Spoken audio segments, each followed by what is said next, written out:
do that before the meeting.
Oops, broke my, good evening, everybody, and welcome to our regular public council meeting for Monday, March 6th, in the beautiful town of Torre Bay. Before we adopt the agenda, there's a motion to appoint acting town clerk, Councillor Manning. Okay. Memo to the Mayor and Council, date March 6th.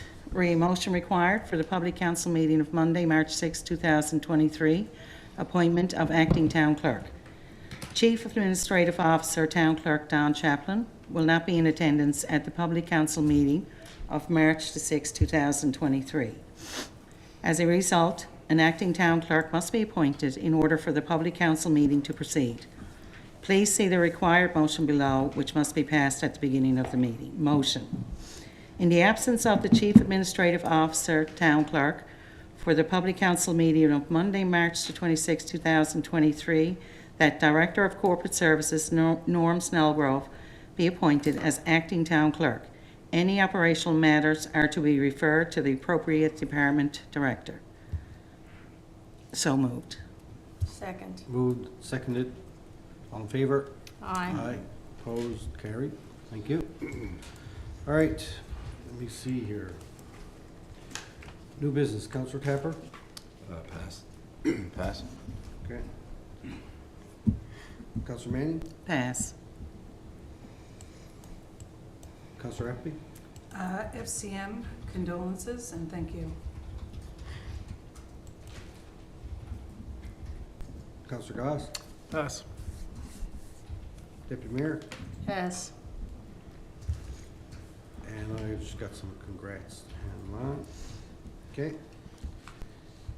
Could I get a motion to adopt the agenda as amended, please? So moved. Second. Moved and seconded, all in favor? Aye. Opposed, carried. Thank you very much. Set of minutes here for regular public council meeting from February 20th. Could I get a motion to adopt those, please? Can I interrupt before we do? After motion is put forward. Okay, well, no, what I wanted to do was ask that there's just a note that I voted on something last. Yeah, but we'll do that after motion is on the floor. Okay, if you want to do that, that's a motion. Yeah. Okay, if you're comfortable. Well, could I get a motion to adopt those So minutes, moved. please? Okay, moved, seconded? Second. All right, go ahead. Thank you, Mayor. When I was reviewing the package this evening, before the meeting, I noted that there was an item in the minutes where I had voted on the permit listings. Okay. And when I looked at them last week, I didn't see that 446 Bowling Line was there.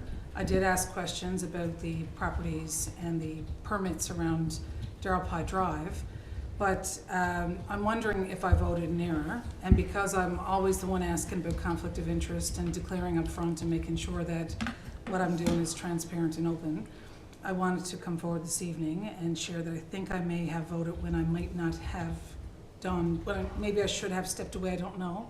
The permit listings are functions of staff. It's an operational thing that they do, and we as council vote on all of them. So, you know, it wasn't like I sat here and said, oh, I'm gonna approve or disapprove that one.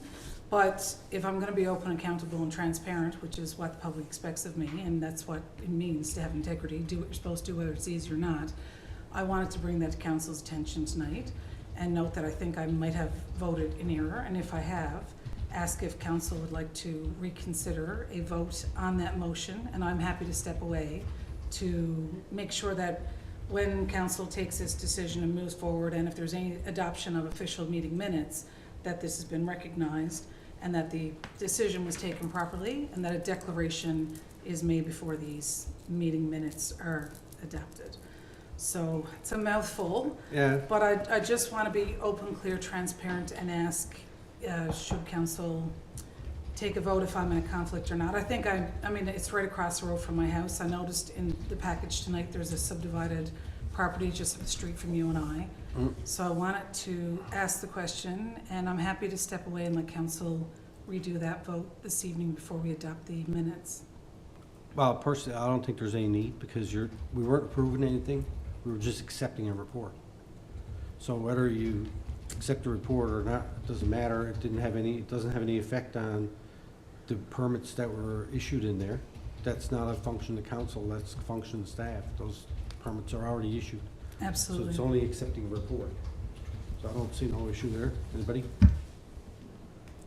Is there any connection with you to this property? No, the only connection is that this property is across the road from my Yeah, house. that's- no. And because we've had that question asked in the past, and because there's been discussions about conflict of interest around this issue, I want to be sure that I'm open, accountable, transparent, declaring anything I should, and not, you know, when I noticed it this evening, I went, uh-oh, and then I went, well, how do I handle this? So I called the CAO, I spoke with her, and I said, listen, I might have made a mistake, and if I have, I'm going to own it. I mean, that's what you do when you're in a leadership position. Right. So I just wanted to bring it forward, ask the question. But I think because there's been an issue on conflict of interest around our properties in the past, if I can ask for a motion, if I am or not in conflict on this, like I think we need to just make sure it's a clear record before we adopt these minutes. And again, I'm happy to step away at any point or to, you know, for the council to redo the motion. I don't know what's the best move here. Well, It has to meet the criteria, one of the criteria for Right, a it conflict doesn't. for a motion, so it doesn't. Doesn't meet any of the criteria, so I wouldn't worry about it. Can It's I on the ask- It's on the record here that it was the report that the council was accepting. All right. Can I ask for a motion just to be clear on it, Craig, please? Mayor, sorry. Yeah, we can. I move that Councillor Appleby is not in conflict on this particular property. Okay. Seconder? I'll second. Okay, all in favor? Aye. Opposed? Carried. Good Can enough. I just ask for the record that it be noted that I brought this forward and that we've, yeah, perfect. Thank you. Appreciate Okay. that. All right. Motion to adopt the minutes, all in favor? Aye. Opposed? Carried. We have a public council minutes dated March 1st. Special public council meeting. Can I get a motion to adopt those, please? So moved. Moved. Second. Seconder? Errors or omissions? All in favor? Aye. Opposed? Carried. Conflict of interest. Everybody have a look at their sheet that they got in front of you. So I will note that item number 2 on that, 81 Camp Carey Road, to do with cell tower, that I am in a conflict on that one. So when it comes time to deal with that, and I think Councillor I Manning don't- as well, Yes. we'll step out.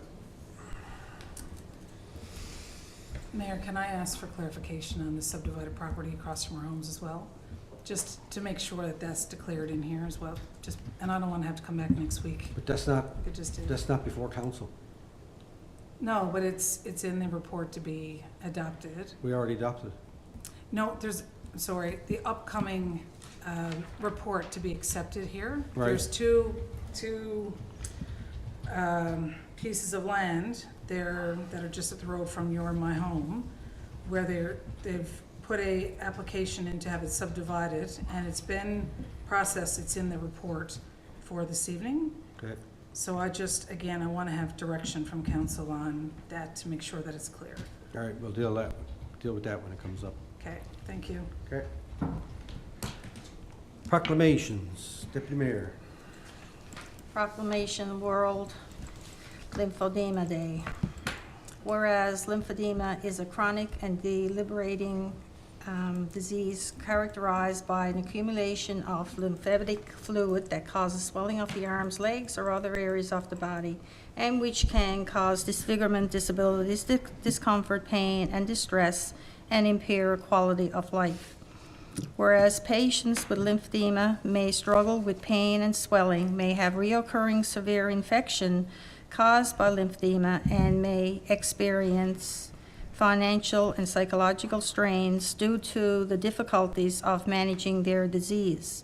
Whereas while there are cases of preliminary lymphedema that are inherited, most cases are secondary that developed as a result of trauma, infection, surgery, radiation therapy, or removal of lymph nodes, including cancer treatment. Whereas gaps in research, education, and effective treatment exist, and more knowledge about lymphedema is needed to acknowledge timely diagnosis, management, and care, and to develop more effective treatments.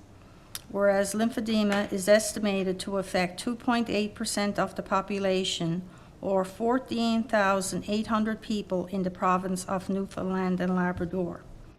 Whereas the Lymphedema Association of Newfoundland and Labrador is a registered charity dedicated to ensuring all lymphedema patients have access to information, support, and treatment, thereby promoting healthy and hopeful living with lymphedema.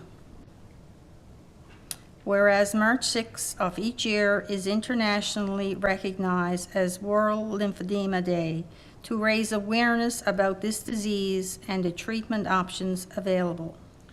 Therefore, I, Craig Scott, Mayor of the Town of Torbay, do hereby proclaim March 6, 2023 as World Lymphedema Day in Torbay. So moved. Second. Comments? All in favor? Aye. Opposed? Carried. Okay. Thank you.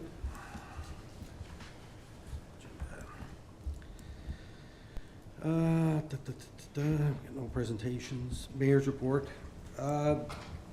Birthdays for the month of March. Deputy Mayor Mary Tongas. 23rd, birthday when the day comes. And on the 2nd, myself and Deputy Mayor attended our Killycoast Mayors and Deputy Mayors meeting. It was a good meeting. We had a presentation there from a member of the Killycoast Agriculture Advisory Committee. Give us a rundown on what they're doing and their strategic plan, and they're going to be reaching out to all the towns in our area to talk about how we can move that forward. And it's a good initiative. It was very interesting. And then we talked about some other items, the NAIR plan in particular, about how our approach to that is going to be. I think we came to a conclusion or a decision that we would write a letter similar to what St. John's, CBS Paradise, Mount Pearl did, that in our interest in, yes, we'd like to see the NAIR plan completed, move forward, and that we'd like to get some more information on it, whether if they're going to be looking for money or any of that type thing. I know that our towns are not interested in putting more money into it, so we agreed that we would, I don't know if we're going to write a joint letter or all individuals. We'll follow up with the other towns and see what they want to do. If we want to do one joint letter and we'll all sign it, or do separate ones. But we got to get that done soon because I think the minister is waiting for our responses. But our letter is gone. Torbay sent a letter saying, but you, yeah, okay. I don't know if it is.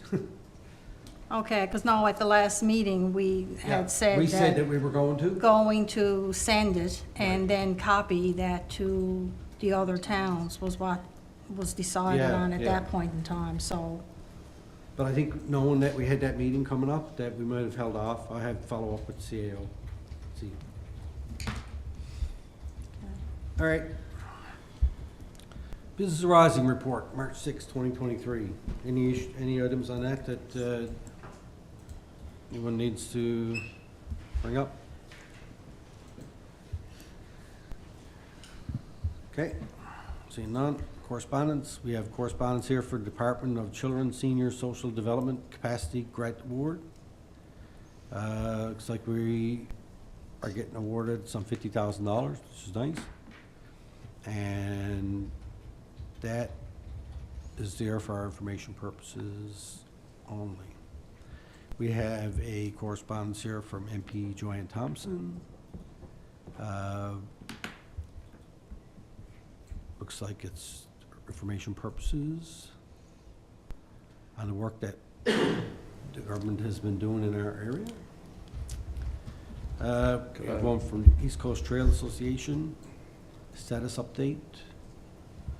I guess to do with the trails in our area under the East Coast Trail Association. And we have a correspondence from residents with some access to information documents attached. Okay. Could I make a comment on the one for MP? Yes, go ahead. It's been a while now since we met with her and this is the planning committee. And I think maybe we should make contact just to get an update on the, she was going to go back to Ottawa looking Okay. for, things about the water situation. So I think it's time for All right. an update. Can you make note of that now? Please. All right. Mayor, can I make a quick comment? Sure. I just want to recognize the great work of our director, Jen Martin, in that $50,000 grant. We've got some really great work that's happening with our town staff working together and collaborating and finding resources that are not public tax dollars to help support all kinds of wonderful things in town. So I just want to take a minute and say thank you to you. That's all. Well, thank you to you too, Brian. I just think it's important to recognize staff and to say thank you. We do it with the good work that Noah does too with the History House, and I think I just want to make sure to recognize and share. Thank you. Yep. Well said. All right. Where am I? Committees, Council. Committee of the Whole reports. We have one here for February 21st, we had, first of all, there's a motion in here, so we're going to have to put that forward. Could I get someone to make that motion, please? A motion to Town of Torbay, this is about SPCA. The Town of Torbay write a letter of support for the regional SPCA's capital application for consideration under the Green Energy Efficiency Program. No financial commitment is required by the Town of Torbay. So moved. Second. Moved and seconded. Comments? I think that, do anybody have any? I just want to comment. Go ahead. I was at the presentation, and again, it's a great initiative because of the situation they're in now, trying to replace the building that's been the SPCA's home for quite a long while. So, but with the slides and the presentation they gave is going to be, if they get the funding and they're well into their funding program, it's going to be a great location and a great service for everybody, especially animal owners or whoever, so. I'd just like to jump in there as well and say a few years ago, probably in the last council, we looked at renovating the depot to add 4 cats because currently it was just for dogs, and I think the estimate that came in was close to $200,000 to renovate and to do something to accommodate the animals at that time. So if you look, even since we haven't got an enforcement officer, the amount of animals, and I spoke to using the experience that I had a while ago, the last summer, with a cat going to the SPCA and what they had to do on a Sunday evening, and to make things happen from having cat having surgery to see a vet to be neutered and what have you. So I think that it's great to have the SPCA, because nobody knows how often the animals, or there's issues with animals that that the SPCA is used. And I know back then we even talked about that year giving a financial donation to them rather than renovating our the depot that had been talked about. So anyway, I think that it was a great presentation, and I fully support what they're doing. I think that, to your point, I did ask that question, how many animals do they receive from the town of Torbay? I think it was like 65 or something like that last year. So when you look at that, I know it's the St. John's SPCA, but it is a regional one. And, they don't turn down animals from anywhere, and they're quite taxed. And 65 animals from here, when they go there and they get spayed, neutered, they get whatever medical attention that they need, it's certainly a worthwhile thing, that's for sure. All right, all in favor? Aye. Aye. Opposed? Carried. Okay, could I get a motion to adopt those minutes, please? So moved. Second. Okay, all in favor? Aye. Opposed? Carried. All right, committee to whole minutes, February 27th.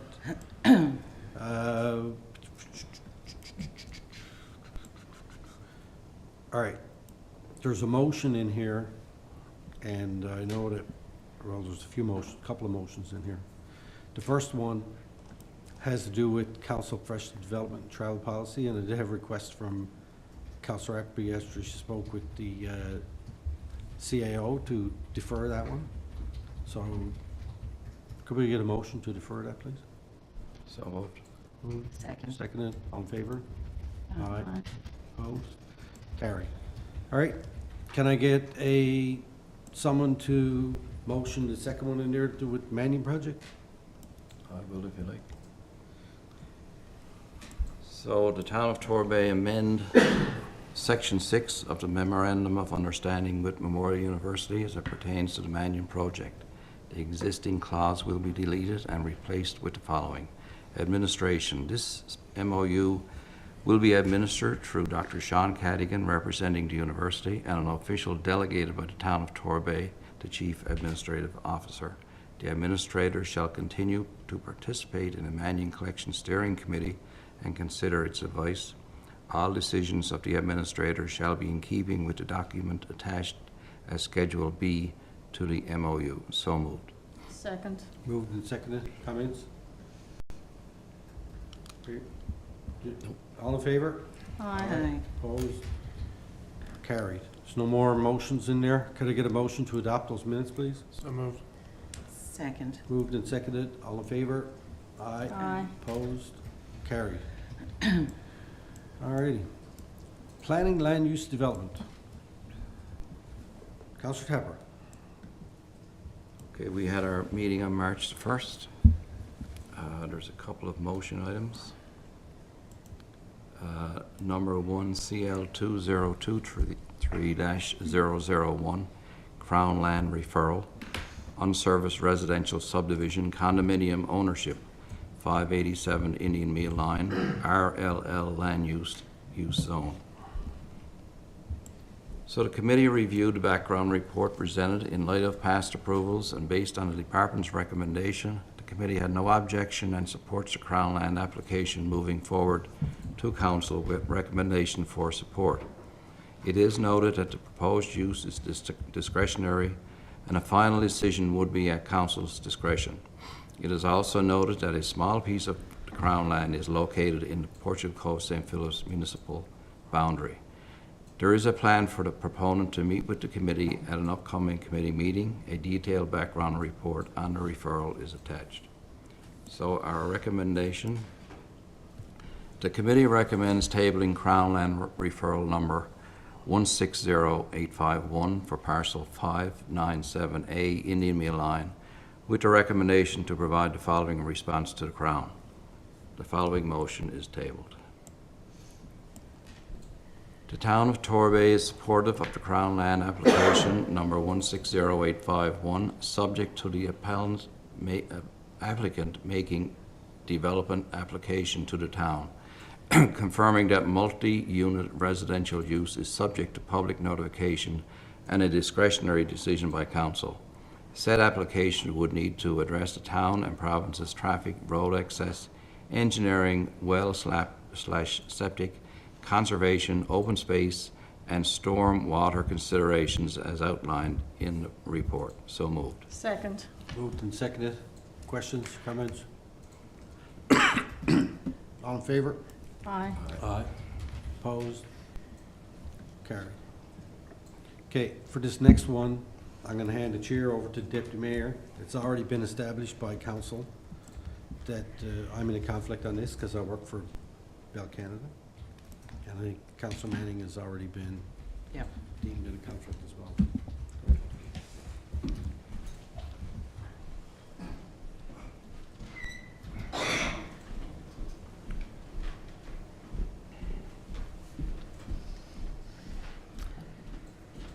Okay, Okay. go for it. So it's the appeal board decision, appeal number 15-006-072-037, 81 Camp Carey Road, cell tower refusal. On February 27, 2023, the town of Torbay received the appeal board's decision regarding council's refusal to issue a development permit to Bell Mobility Inc. and the subsequent appeal of that decision by Bell Mobility. An appeal hearing took place on February 22, 2023, and the appeal board rendered its decision, which is binding to the town. The appeal board determined that the proposed construction of a cell tower falls under federal jurisdiction, not municipal jurisdiction. While the appeal board can only rule on matters covered by the Urban and Rural Planning Act 2000, the appeal board believes that council may not have exercised its discretion appropriately when not complying with federal consultation protocols and ultimately refusing the application. The appeal board directed that council vary its decision. In reviewing the matter with the town's legal counsel, it is the department's and the committee's recommendation not to appeal the appeal board's order, as cell tower installation clearly falls under federal jurisdiction. Based on this, the committee is tabling the following three motions with council. Motion to accept the appeal board's order regarding appeal number 006-072-037 as tabled, and to not file an appeal. So moved. Second. Okay, all in favor? Hold on. Oh, discussion, sorry. Thank you, Deputy Mayor. Yeah. Is it okay to go ahead? Oh, yes, I have Thanks. to lose my place on Okay. that. So what we're deciding here now is to accept the decision of the appeal board, but I'm not entirely sure I understand what they're saying here, because my recollection of what's been happening with this is that we made a case, and maybe I can ask staff to speak to it, but my understanding was the town's position when we went into this appeal was that we had the ability to decide if we were going to approve this cell tower in that location. And I think, from my perspective, we all would agree that increased cell service for the community and region is not a bad thing.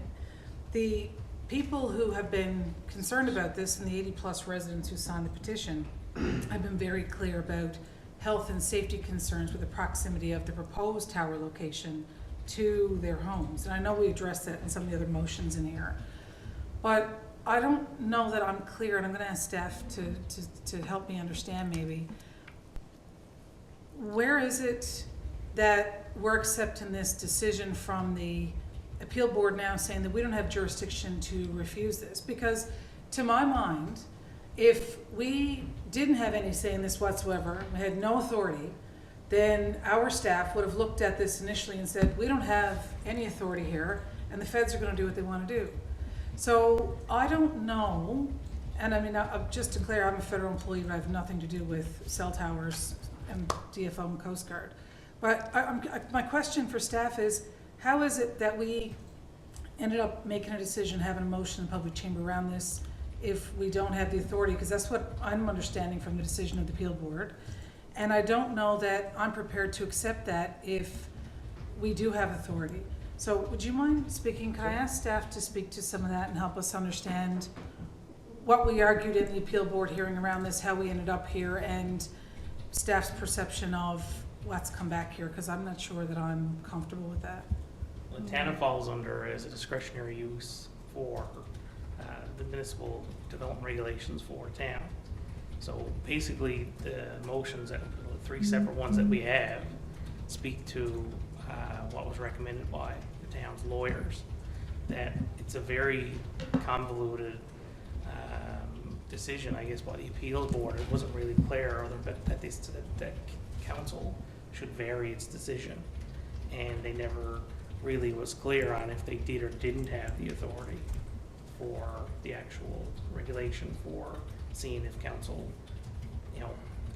used their discretionary powers correctly. So one of the things that we got back from the town's lawyers was that the constitutional division of powers between the federal government and municipalities is where Industry Canada, is what they're formerly known as, they're the ones that regulate cell towers. And our application was processed under it as an antenna. And their council did decide to go that route and advertise it. And there was objections and the appeal was filed.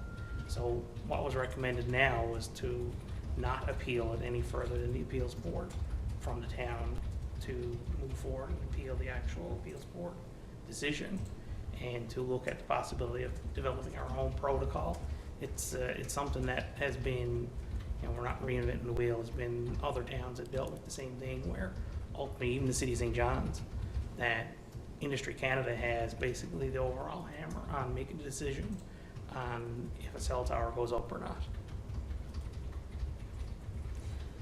So does Industry Canada have the ability, though, to decide the location? Because that's the question. And that's where and you just said, what I understood from what you just said was that legal have advised us this is convoluted. It's not a well-written decision. No. We have a recommendation, I'm assuming from legal, to not challenge this in Supreme Court. But I gotta be honest, I'm not prepared to accept a convoluted decision that doesn't make sense and may have a negative impact on our residents either. So, and I don't think that you know, from my perspective, you know, in the Bali line, I'm way back in. I gotta stand on, you know. You've got 3 seconds left, I'm sorry, but we're done. Three spots in turn to get cell service. Okay. We need this, but I don't think that location makes sense. All right, thank you. Anybody else, Scott? I just want to mention as well, there's another motion here, number 3, that might. Well, we got this one now Oh, to yes, deal with. but it's upcoming to your point, because there is, FCM actually developed a protocol for towers, so again, we'll be looking at that. So, no, I'm done. The motion is there. Okay, so nobody else? All in favor? Aye. Opposed? Motion carried. Okay, next one. So motion number 3 for the Planning and Development Department to research and draft for Council's future consideration a cell tower application and siting protocol, which shall outline best practice on how to process cell tower applications in the future, and which shall reflect a review of FCM's guideline on this matter. The protocol shall also be included in the town's upcoming municipal plan review. So moved. Second. Okay, discussion? If I could, yeah. It seemed like, and I wasn't involved with this because it was last term of council when this first surfaced, but it seems like, you know, nobody was aware that such a protocol existed, and our staff researched this, you know, in this recent matter. So, at least going forward, you know, really this application should have been accepted, or the company shouldn't even have applied under that protocol, you know, if it's national. So, you know, but there are guidelines in place under this protocol if we adopt it. Anyone else? Again. You know, I believe that policy and protocols are very important, and that way, to your point, Councillor Tapper, you know, it guides what staff can and can't do and what council can and can't do, and that's very important.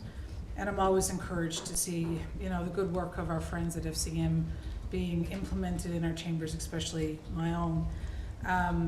However, you know, I have to ask the question, if we're gonna invest time to take a national protocol, make it fit for our community, at the end of the day, what's the point if the federal decision is gonna be taken anyway, but where it's gonna be if we're allocating staff resources? So I'll support this motion to move this forward, but I think there's greater clarification and conversation that needs to happen around safety concerns with these towers. You know, the concern from these people has not been that we don't want better cell service in the region or area.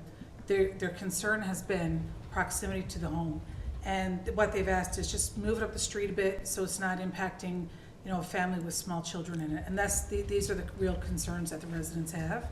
So I think that, you know, we definitely do need to develop these protocols, and I'll support this motion, but I will ask that we make sure that we put sufficient time, effort, and energy into understanding the health benefits or issues, concerns, what's going on here, because it's a real issue for our residents. Thank you. Thank you. Anyone else? You got nothing? Okay, I will say that we talked about this the other day and there was no information, but it's not sure yet. My understanding is what the municipality needs to look at with regards. I don't know if it needs to come to us, but I'm not sure what our role is. Is that right? Before I move on. Jason? Yeah, that's correct. Yeah, okay. All right, all in favor? Aye. Opposed? Motion carried. Thank you. Number 4. Okay, motion number 4, the Town of Torbay Right Bell Mobility Inc. and Industry Canada submitting resident concerns for Bell's and Industry Canada's consideration, and requesting that Bell proceed with the completion of the federal consultation protocol in effect prior to council making a final decision on the proposal. So moved. Second. Discussion? I got a question if I can. You know, for us to write Bell Mobility and Industry Canada submitting residents' concerns and absolutely asking for a consultation is a positive, there's no question. The motion says prior to council making a final decision on the proposal, Is this for a new site, a new location that we will be looking at if Bell comes back with a new location site for proposal to the town to consider? I want to understand better what we're saying here in the motion, because I'm not sure that I'm clear Yeah. on that. Jason, what? The clarifications we got back from legal was that where they formally applied, we have to respond to them, and that was what was in the response back from the appeals board, that if they didn't pull their application, well, then we'd have to at least give them an answer. And it's possible that they're looking at other locations. That was mentioned at the appeal. That I'm still not clear, though. Are we saying that Bell would pull this application and not put the tower in that location at all, that they need council approval to do that? Or are we talking about a new submission for a new space to consider a new proposal? Right. I just want clarification on we that. don't have a new proposal for another location yet, and they haven't, they're waiting for us, they're waiting for council to make a decision on the location they proposed already as the application is. So we've already taken a decision that we've said no. Right. So the appeals board is saying that council needs to vary their decision is what the wording was in the actual appeals. So are you saying there's gonna be a new motion come forward in another meeting where we would, then what are we doing? So this one, this motion here is to, let me go back.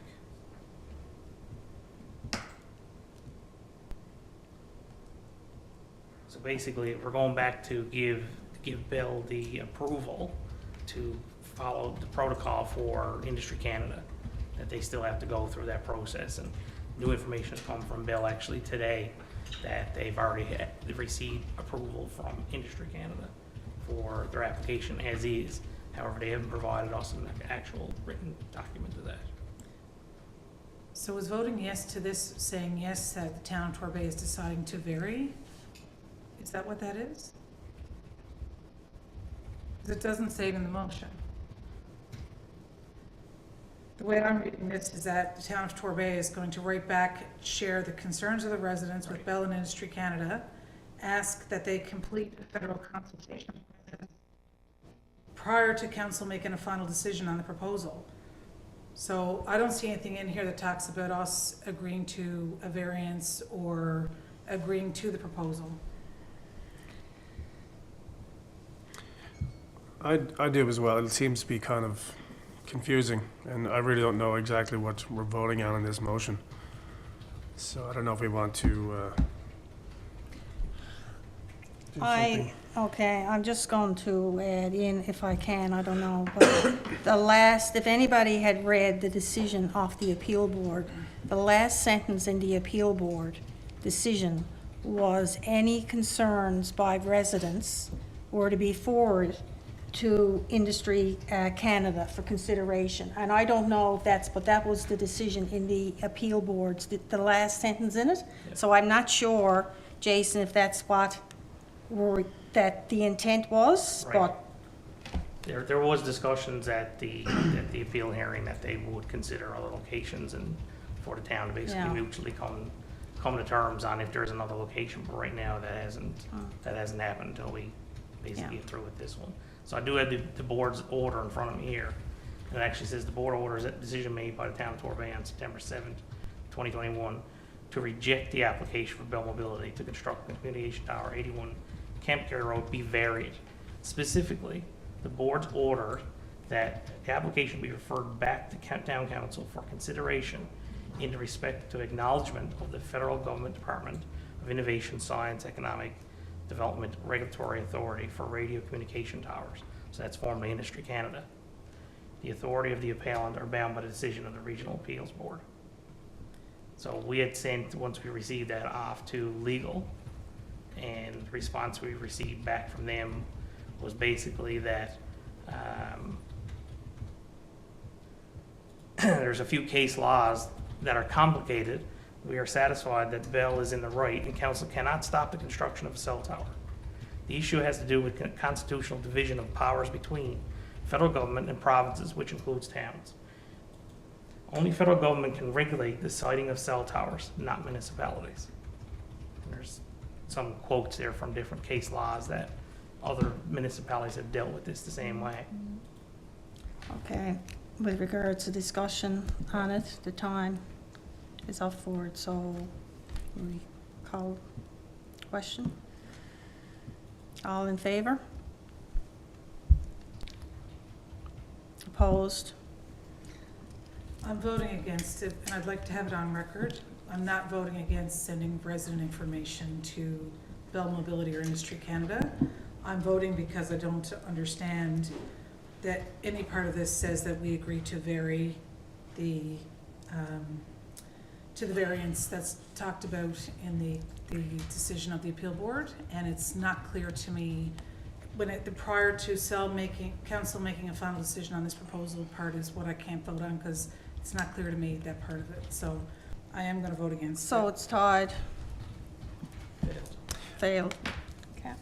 Yeah, I'd just like to add there as well, I'm not really sure exactly what I'm voting on, so. Yeah, we'll bring it Until- back to Okay. to committee, because, yeah, All right get then. clarification. Yeah, Yeah. thank you. Okay, so Rhonda and Craig can,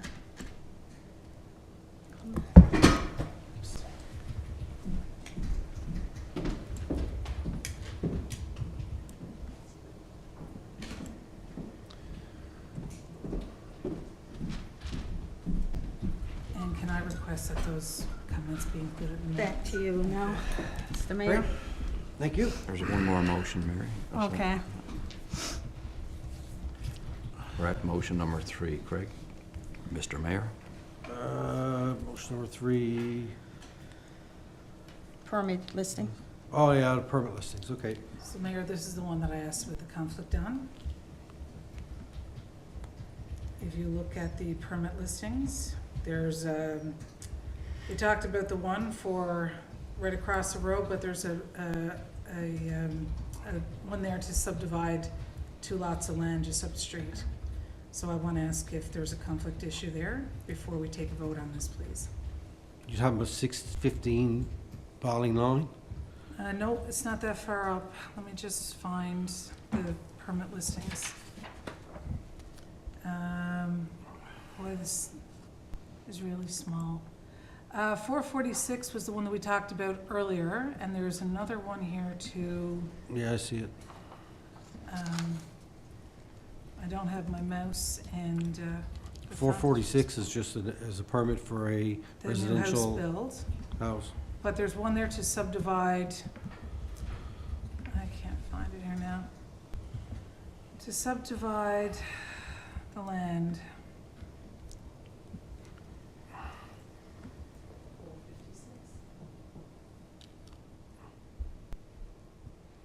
Where is it? I hear what you're saying.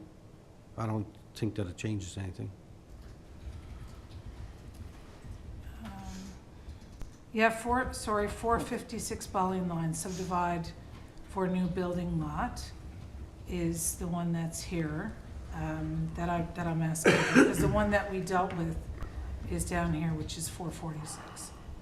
So can I please ask council to provide an answer if we're in a conflict or not? Or if I'm in a conflict or not? I'm 455, this is 456. Do you, we have to look at what the requirements are Yes. under conflict. So there's certain criteria that has to meet, and do it meet any of those? Is the question that I would ask.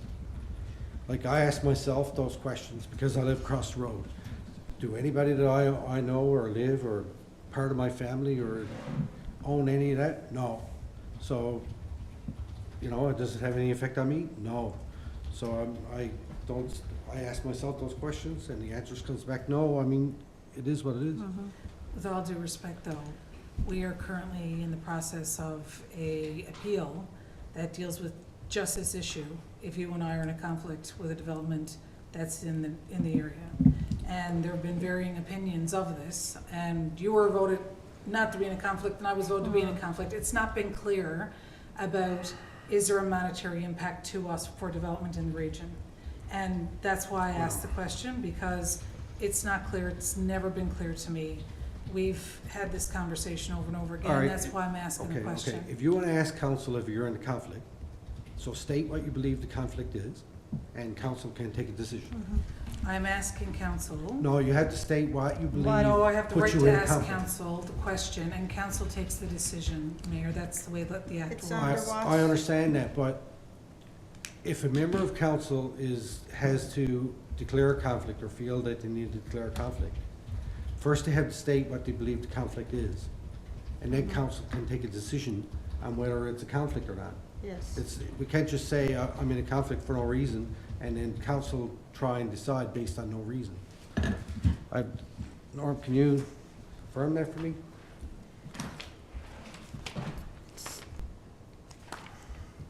Please. It's in there, the different sections that it's under in the rules, procedures, and It's not the rules and procedures, it's the, all the act, but I thought they had it municipal act. attached.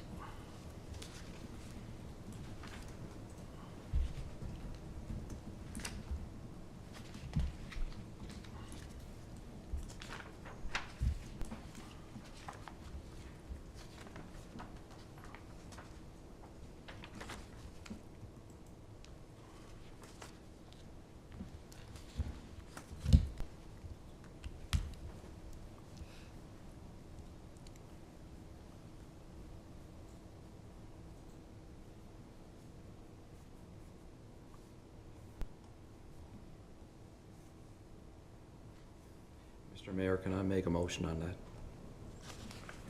Is that appropriate? Let council decide. Go ahead. Yes, please. I just want us to be careful, because the reason that we get into these issues with the appeal hearing that we're involved in is because we've made the issue around conflict so convoluted instead of following to the letter of what it says. So Ann, please read it out.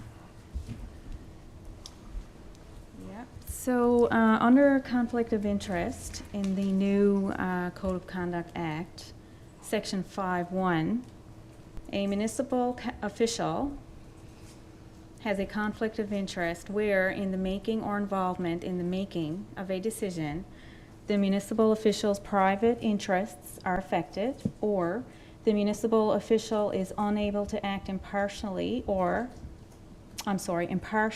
behalf of the municipality due to the municipal official's personal relationships. Section 5.2, for the purpose of paragraph 1A, a decision may affect directly or indirectly a private interest where the decision may result in a gain or loss in the municipal official's private interests or the private interests of a relative, and B, a decision does not affect directly or indirectly a private interest where the decision affects a municipal official or a relative of a municipal official as one of a broad class of the public.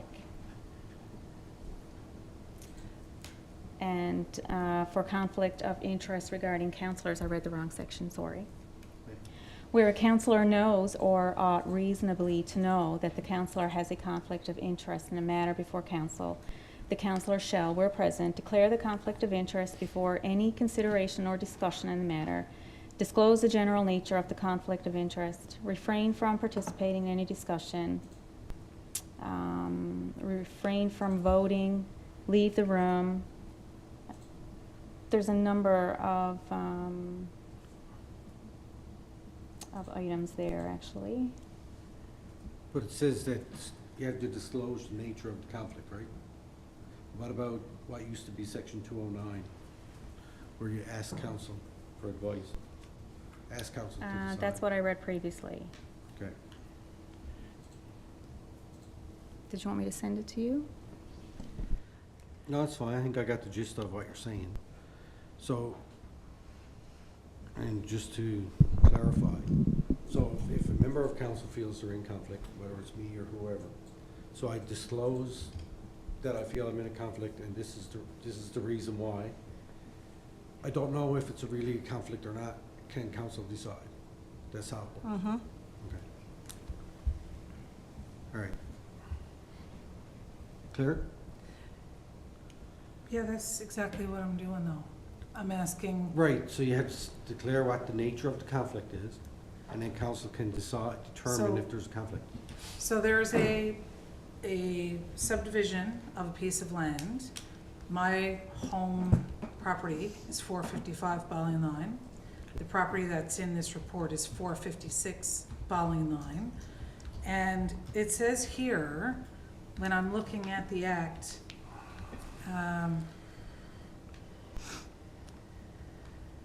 let's see, I had it and read it out. Where a councillor is uncertain to whether or not the councillor has a conflict of interest, they shall disclose the nature of the possible conflict and let council decide by majority vote. But there's also a part in here where it says if you're unsure if there is a impact, where is it? I did read it, and you read it out, Anne. A municipal official has a conflict of interest in the making of involvement. That's not a councillor. Conflict of interest, municipal officials' private interests are affected. So I don't know. That's a municipal official, not a municipal councillor. CAO and below. That has nothing to do with council.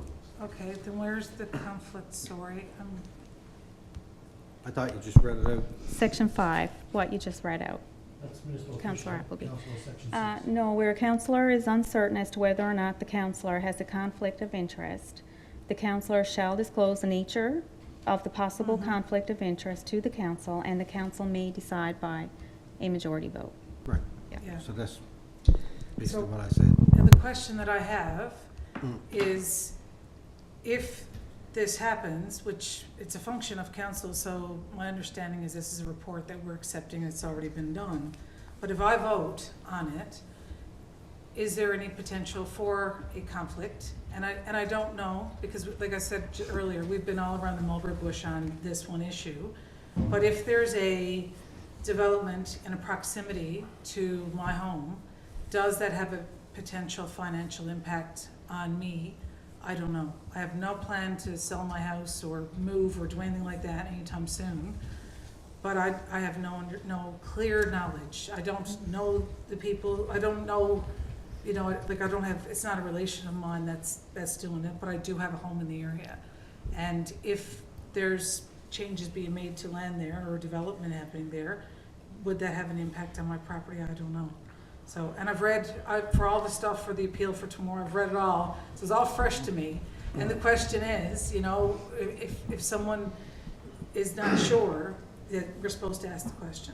And that's what I'm doing, I'm just asking for council to give me clarification, do I step away or not? So the question you're asking is there a monetary impact to you because somebody is subdividing a building lot across? Is there a potential monetary impact to me as a councillor to be considered that would require me to step away from this vote if somebody is subdividing that lot?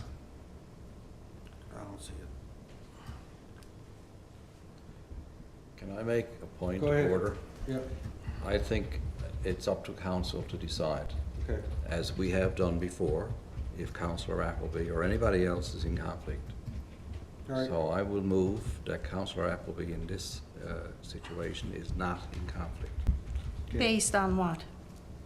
Well, she What's can't, the nature? The nature of a change in her property value because of Well, a that's what. cross, right? there's no relationship, I don't think there's any financial gain, Right. right? That's, Okay, get a seconder? So hold on now, because that's what Councillor Appleby has to say, that her She- potential conflict is about she did, having, she did. well, agreeing with what you're saying, but that's basically what you're asking, is if there's a financial gain or loss in We're your just property. discussing something that's not motioned. There's a right now. motion on the floor. It's of I'm just Second. getting clarification It's of not what the second. motion is. There's a motion. Do I have a seconder? I'll second it. Okay, now. Now you can speak to it. Discuss. Okay, what is, because that's what I'm not hearing. I'm hearing what you're saying, but if we're going to deal with the conflict the way that it should be, that's why I just asked Councillor Appleby, does she see herself as a potential loss or gain, monetary gain in this land? And that would be her reason for having a conflict. Am I right in saying that? Is that what you're saying? Is that what Councillor Appleby is saying? I need to hear it from Councillor Appleby, not from No. Councillor Tapper. well, Councillor Appleby was asked, you know, what is the conflict? And she hasn't declare, you know, That's what, my point, that's why I'm Yeah, asking the question. Hang on now, just wait Mayor, for I a think second. I'm gonna leave. No, you The don't have act to- says I don't have to stay for this, so I think I probably should. Well, we stay. need to know what- Before you leave, I just want to clarify something. Councillor Appleby described what she believed could be a potential conflict for her. I'm She asking her doesn't if that's know. what she said. That's what she said. Is that not what she said, Ann?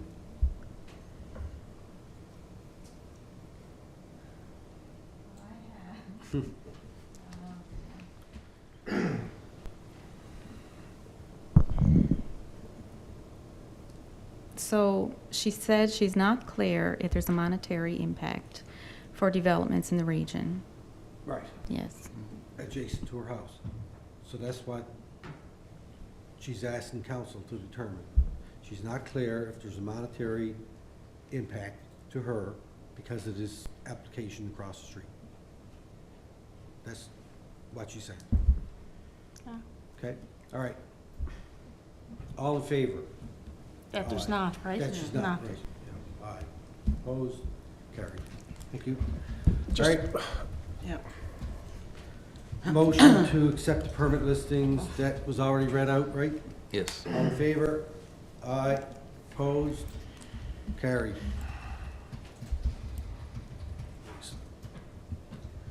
Okay. All right, moving on. That's it for planning? Yep. There's more information there on other documents, so. Okay, thank you. Admin and HR, Councillor Manning. Okay, there's minutes there for 2 meetings, February 20th and March the 2nd. I'm just looking, I think I'll just go to both minutes are there, and I'm going to go to the most recent minutes of March the 2nd. In the recruitment and selection section, communications coordinator. There was a discussion held concerning the previous job posting that was done, and it's been decided to cancel that. And we're going to revise the job description and the job posting to re-advertise under a new job title. So a further update will be provided to all members now once we have that finalized. Concerning the Heritage Coordinator, Museum Registrar, and Community Outreach Assistant, we're in the process of finalizing the interview panel members to then move on to the next steps in this process. So at this point, we're, like I said, reviewing who's going to be the interview panel members, and then we'll move on to the interviews. Policies and procedures. They're all listed there, and notes made for all of them. I don't know if you have any questions concerning them. I'm not going to go through each one. These should be pretty self-explanatory there. Employee health and wellness. The aim is to have all sessions completed by the 1st of April, and that's pretty much been completed. I don't think there's too many more left there. Other agenda items, the municipal enforcement, RFP. There was a draft RFP for municipal enforcement services provided to all members of the committee for review and feedback, and it's also been issued to all applicable staff members for their individual comments to come back. The aim was to have it posted during the week of March the 6th with a closing of the 21st. Further update will be provided to all members of council once available. Strategic plan is there. We have a meeting scheduled for Wednesday, March the 8th, for all members of council to attend, and the aim is to have this plan finalized and brought forward. Emergency preparedness plan. There was a meeting today I'm not sure, no, I have no notes here on that for today. Collective bargaining update. Currently waiting on official response from the union in relation to the membership vote recently conducted and the newly proposed collective agreement. And timelines in relation to next steps in the process will communicate it to all members of council once available. Organisational chart changes. A copy of the proposed organisational chart changes will be provided to all members of council for further review and discussion at the next committee of the whole meeting prior to proceeding with the next steps. And a copy of all changes being proposed will be provided to all members of council.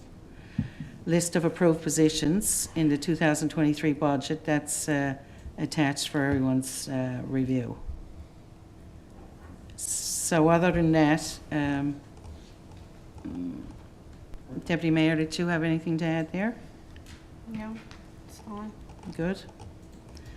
Okay, other than it all being there, and if you have any questions, certainly ask, and may not have your answers there right now, but I'll certainly work on getting them. All right, thank you. Can I ask some questions, please?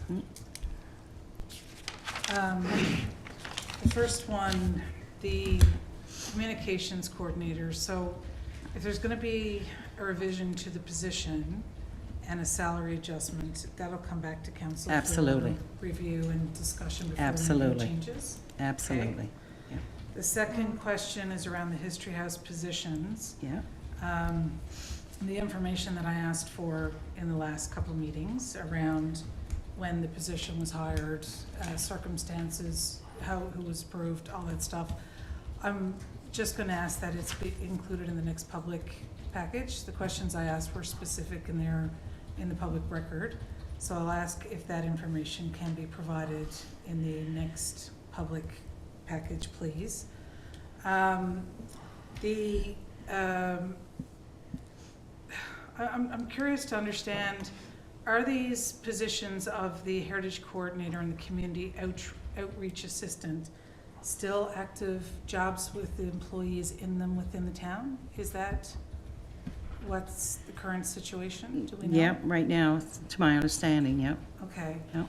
And we have advertised and closed a process on these positions with someone incumbent currently in that position. So we're advertising a position that's already filled? Is that what we're? Absolutely, yep. Okay. So how are we making sure that for anybody who applied on that there's equal and fair opportunity when there's incumbents already in that position? Like any other organization, anyone's in a position and it's considered a temporary, I'm going to use the term temporary, which probably may be the wrong term here, but the job is being advertised, there's someone into it, that person is going to apply on it, irregardless, along with everyone else, if it's gone to the public or not.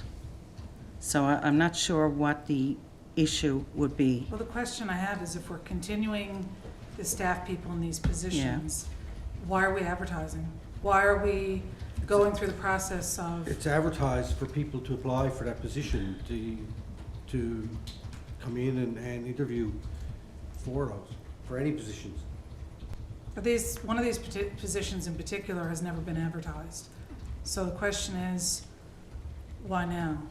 Like I'm confused and I'm just asking for clarification Well, for the I public. think we need to bring it back To to be- HR. Yeah, If I can ask for those questions to be Yep, asked and certainly. included in the public package for the next meeting. certainly, yep. And I would like to reference, you know, the conversation with Municipal Affairs where I've been advised that we do not have the ability to reallocate money without having a decision of council on that.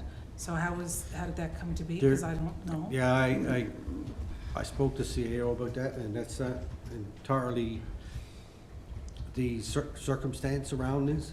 So she's not here tonight, so we'll have to allow her to explain that. Absolutely. If we Yeah. can have that. Yeah. in If the there next- is money left in the budget, and it's under a certain amount, that I think there is an ability to move things around for the Okay. same thing. Well, I was told directly by Municipal Affairs in a meeting with CAO that that was not allowed, but Okay. we'll leave that for now. Yeah. The other question I have is The list of the positions that are approved through the budget Right.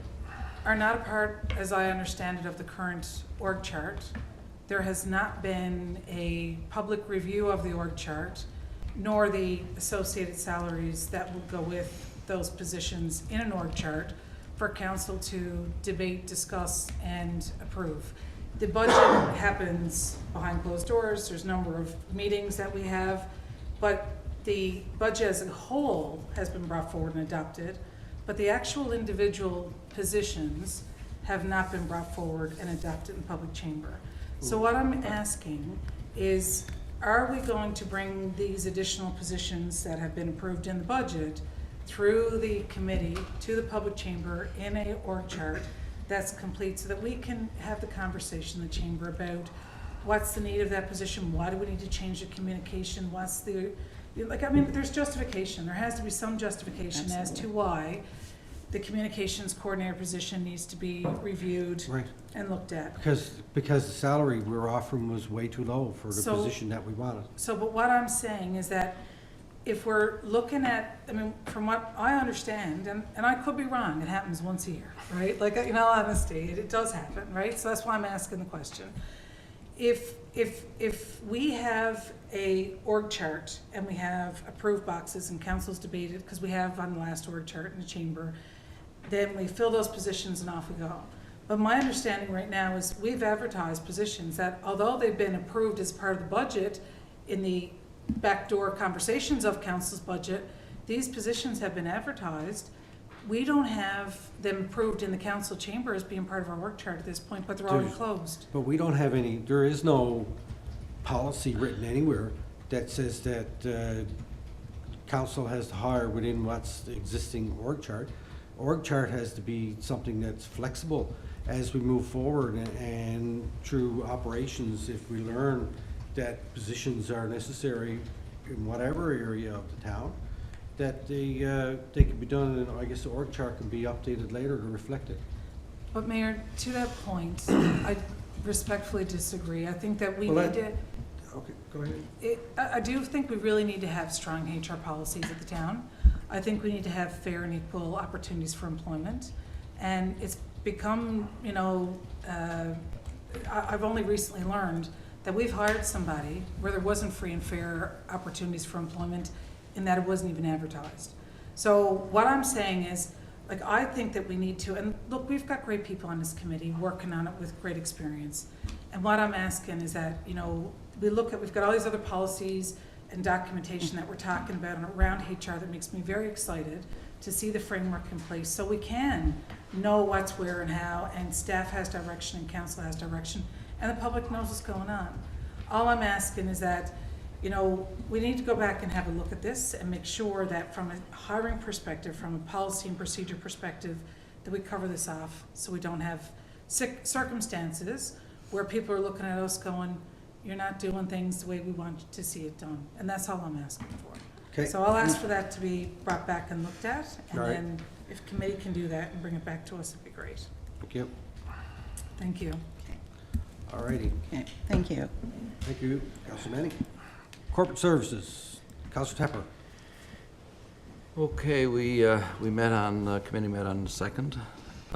Just read this into the records, some of it.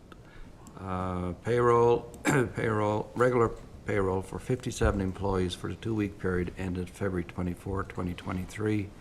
Total $128,563.52. Accounts payable for the 2-week period ended February 25, 2023. Invoices in the amount of $44,169.78 were processed. So we have some invoices for approval. First of all, we got 3 operating invoices totaling $96,814.42. Invoice number 191656, GFL Environmental Inc., $46,767.11. Invoice 3094676A, NARL, NARL Marketing LP, $5,877.53.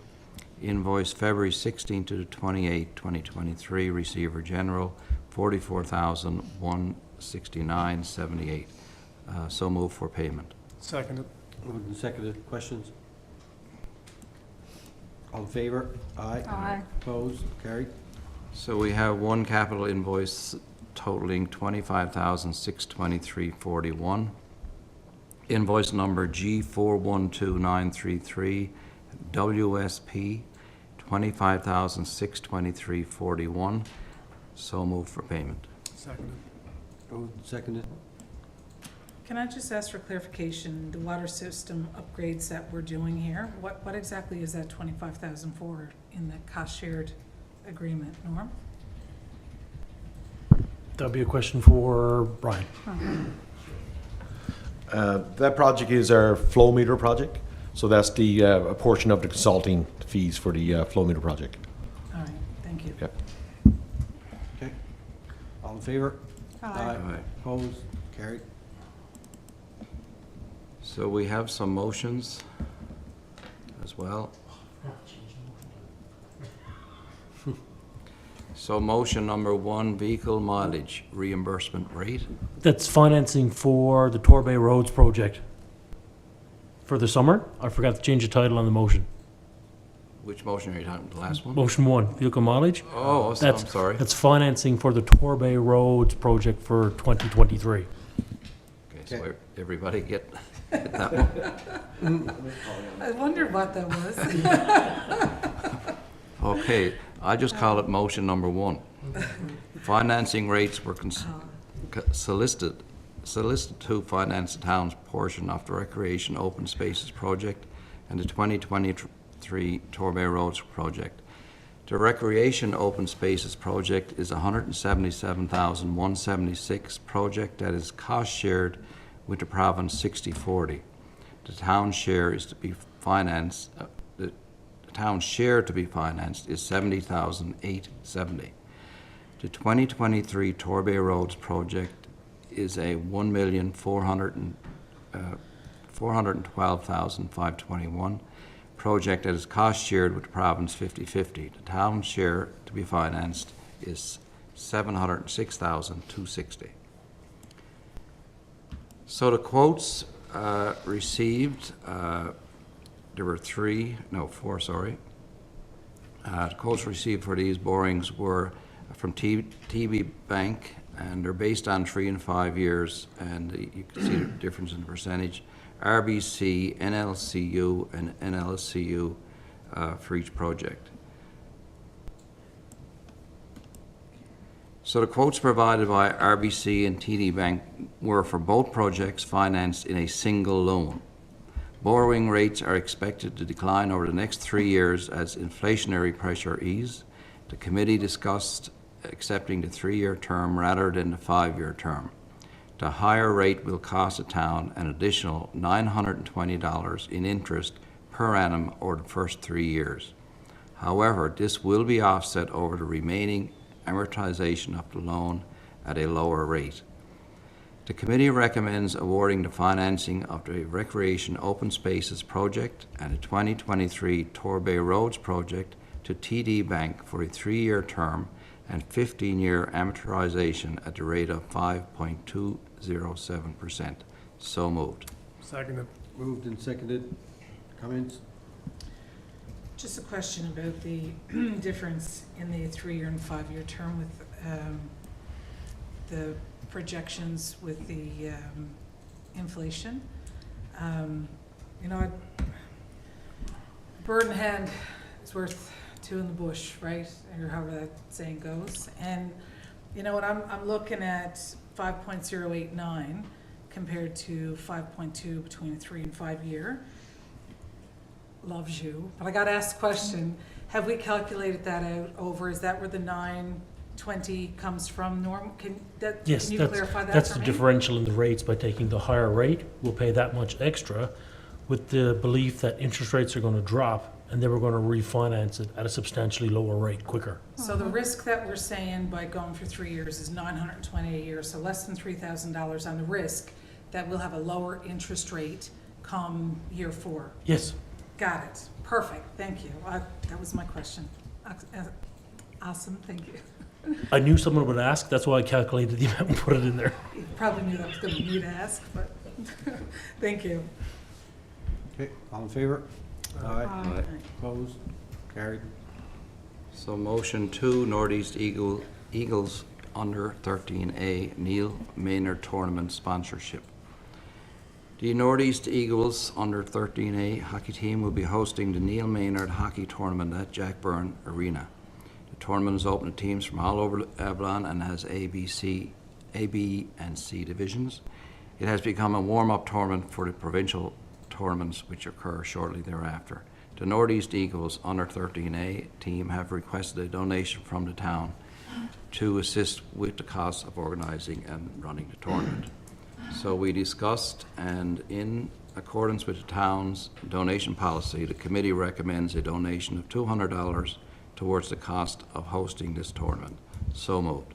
Seconded. Moved and seconded. Questions? All in favor? Aye. Opposed? Carried. I just want to mention one other item before I finish. A few committee to whole meetings ago, I'm not sure when it was, probably a month ago, we discussed the pilot communication invoices. There's 2 invoices not paid, and we talked about, actually I recommended that we meet with the pilot CIO, which myself and Don did mid last week. So we had a good conversation, and the CAO is going to contact all the donors whose donations are outstanding, and we really couldn't come to a consensus with the committee when I brought that back. So we decided to wait another couple of weeks to see if the CAO lives up to her idea of making those connections, and we'll see how we progress before we pay any invoices. So just to be clear, when you say CEO, you mean June Berry? Yes, yeah. Okay. That's Yeah. not what I CEO. understood. Well, that's why I asked the question, Oh, because, yeah, I Is thought Don following up with them, or Don, June? June is. And yeah. that's what's Oh, in the yes, yeah, package. she's. You said June Berry is. CAO. Oh, I'm sorry, no, Yeah. pilot Okay. Okay. Yes. actually, she's a CEO, executive Yeah, officer. no, okay. And that's why. No, but no, we're not doing her work. Councillor Yeah. Appleby beat me to it that time, because I was trying to get a chance We to, finally got a team on the other side. Right, no, I just wanted to be clear, because I think the Yeah, I'm public sorry would have about the that, yeah, same yeah. first. I knew what you were saying when you said it second time, because it's in the package. Yeah. But when you said it, I was like, that's why I wanted to just clarify. So thank you, Councillor Tapper. Okay, Okay, all right, thank you, sir. that's it. Economic Development and Tourism, Councillor Eppley. Thank you, Mayor. Okay, so, the Economic Development and Tourism Committee met on Tuesday, February 23rd at 6 p.m. Myself, Councillor Manning, and the EDT officer, Deanne Lawrence. We talked about the Torbay Business Awards. We had a conversation about that. We discussed the criteria for winning and confirmed that the winners from last year all met the criteria and recipients were awarded accordingly. The criteria for the awards are outlined there, and they're also available on the website. So just wanted to make sure that we shared that information. The Economic Development Association of NL Conference, EDO Lawrence has confirmed that it'll be held in Bonavista on May 24th to 25th, and she'll be attending on behalf of the town. There is no update on the Regional Wayfinding Signs project at this time. The expression of interest for 1296 Torbay Road will be posted on was posted on February 25th in the February 25th edition of the Telegram, and it's being shared. So no inquiries have been received as of the update that we have here. Pico Ridge Memorial Project, we have no updates at this time. The Killick Coast Agricultural Advisory Committee update. They requested to meet with the Killick Coast mayors. Did that happen, Mayor, when you guys had your meeting? I was supposed to meet with them myself on Tuesday evening, Yeah? but they had to cancel that last minute. Okay. However, they did have representatives there at our Killick Coast Mayor's meeting. I think they still want to meet individually with each town just to I guess we gave them, it was supposed to be 15 minutes, but it was really ended up being a half an hour at the start of our meeting the other night. So I think they still want to meet with me individually, so I can bring information back to council as it relates specifically to the town of Torbay. Because when you're in discussions with all 6 of our towns, it's hard to try and focus on your own town and find out what the benefits are for us. So I think I'll still do that. I'm sure they'll be reaching out again to do it. Okay, and I read this wrong. I was thinking it was the 2nd of March instead of the 7th of March. So I'm on a roll for getting things wrong tonight. Tourism. But it was the 2nd of March. Yeah, it says here the request to attend the regional mayor's meeting on March 7th. So that's why I thought it was the 2nd of March too, and then I read this and I went, I made a mistake. So clearly something's messed up there, I but think that's all right. March 2nd was the day that they, I'll check my calendar, make sure. Yeah, so, yeah, March 2nd was that day. The 28th of February was the day they wanted to meet with me. Yeah. Yeah. Yeah. All right. So, and then on tourism, the Hospitality Newfoundland Labrador Conference has just happened in Gander, and Economic Development Officer Lawrence attended and was bringing maps with her to the conference next week. Under 2023 garden tourism, we discussed several initiatives, including the Flower of the Year campaign, and she's continuing to work around that. And we had a conversation about how great and successful the seed piece was last year, so looking at seeing if we can get some more seeds for people in the community. And under new business, the Economic Development Officer provided updates on several funding applications, including Building Age-Friendly Communities Grant and Disaster Mitigation Fund. The meeting adjourned at 6:42, and our next meeting is on March 9th, and I'm going to be out of town, so I'm going to have to ask that someone else sit in for me that evening, possibly. And that ends my report. Thank you. Great. Thank you very much. Any questions? Councillor Manning, do you have anything to add? Okay. Thank you. All right. History, heritage, culture, and arts. Deputy Mayor. We had a meeting on the February 27th. Myself and Mayor Tapper and the manager. It's pretty straightforward there. Manager's report provide an overview of the operations and museum administration to date. Operations report is there, financial report. They're getting a couple, at least 1 or 2 genealogy research requests per week. Culture service and program, education program. The manager has begun to work on an environmental scan in preparation to meet with teachers, school administration, parents to develop formal education programming plan. And the age-friendly, all History House staff will complete the professional development in age-friendly communities in the fall, and managers researching opportunities and resources for staff training. The grants, where we're to with any funding grants for 2022, 2023 is attached. And programming, summer program schedule, they have it in there, and they're working closely with Recreation Community Services, and the manager is working closely together to come up with I guess the programs for the summer so that there's no duplication. And I got a question for Jen, because I know that there was a meeting planned to take place with the Torbay Comes Alive or Time in Torbay staff or committee last week. It's this Thursday. It's this coming up. Thursday. Yeah, Okay, I at think 4 it was o'clock. last Thursday. Okay, so that's something that, because we really got to get moving on that to see what the plan is going to be for this summer with regards to concert or a Time in Torbay or whatever potentially a new name will be. So that's basically it in a nutshell for the history, heritage and culture report. Thank you. Infrastructure and Public Works, Councillor Appleby. Thank you, Mayor. There's an update there in the package.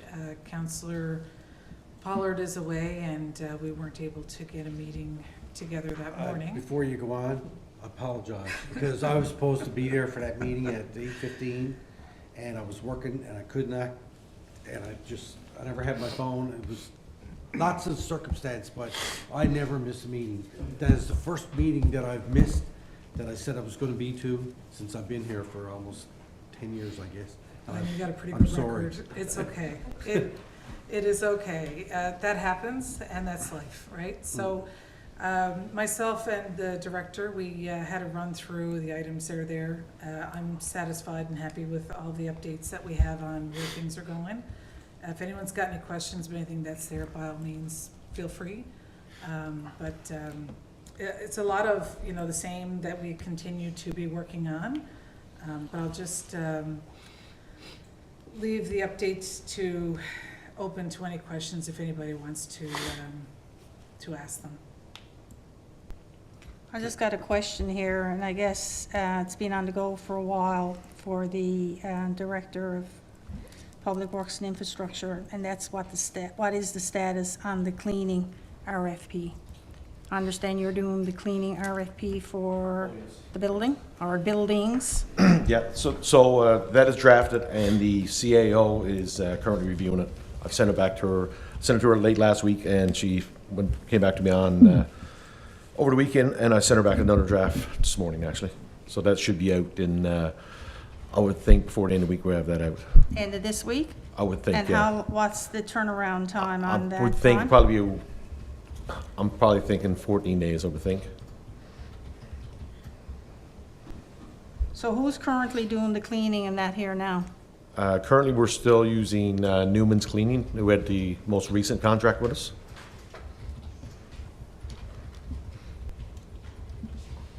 Okay. How often do they come in this building for cleaning?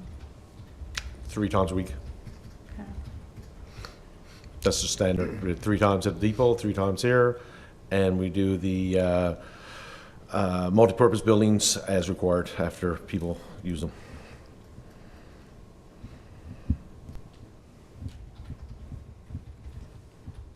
So when you're saying multi-purpose, you're talking about the upper 3 corner?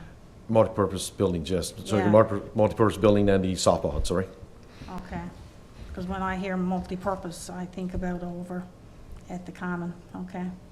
They got multi-purpose rooms. We've got a multi-purpose building. Oh, my God. All right. Or you could call it I'm soccer just getting hut. used to one now. We Some throw people call something it else soccer in. hut No. Yes, and the popsicle hut. and popsicles. Yeah, okay, thank you. Okay, all right, thank you. Recreation and Community Services, Councillor Goss. Thank you, Mr. Mayor. We met on March 1st via Zoom. Myself, Deputy Mayor Thorne Goss, and Director Jen Martin. Just a few highlights there. The Director updated the committee on stats at recent events. There's been 382 attend programs and events the last couple of weeks. We're also going to do a revenue expense breakdown of the Torbay 50th that was held in the summer of 2023. So the Director's going to work with the CAO and Director of Corporate Services to get this information. This year's volunteer appreciation will be held the 25th, April 25th at Torbay Common. The format will stay the same as 2022, finger foods, refreshments, prizes, and guest speakers. In regards to the outdoor rink, we discussed the logistics of the rink, of the day-to-day operations. I know we received an email regarding, hockey versus the public skating, so we're trying to, I think we have since emailed back that we're trying to come up with a schedule on that to help everybody, because it's not just meant for one individual use. We want to make sure the community gets the best use out of that. We had a request for volleyball banner to be raised within the Torbay Common Gym as this group uses their Torbay Common as their training facility. So we're going to look and see if there's a possibility and be able to accommodate future requests. Good news, funding was approved in the amount of $50,000 under the Government of NL Capacity Grant for projects, the Pine Ridge Playground for All. So that's some good news to get some grant requests and get those accommodated as well.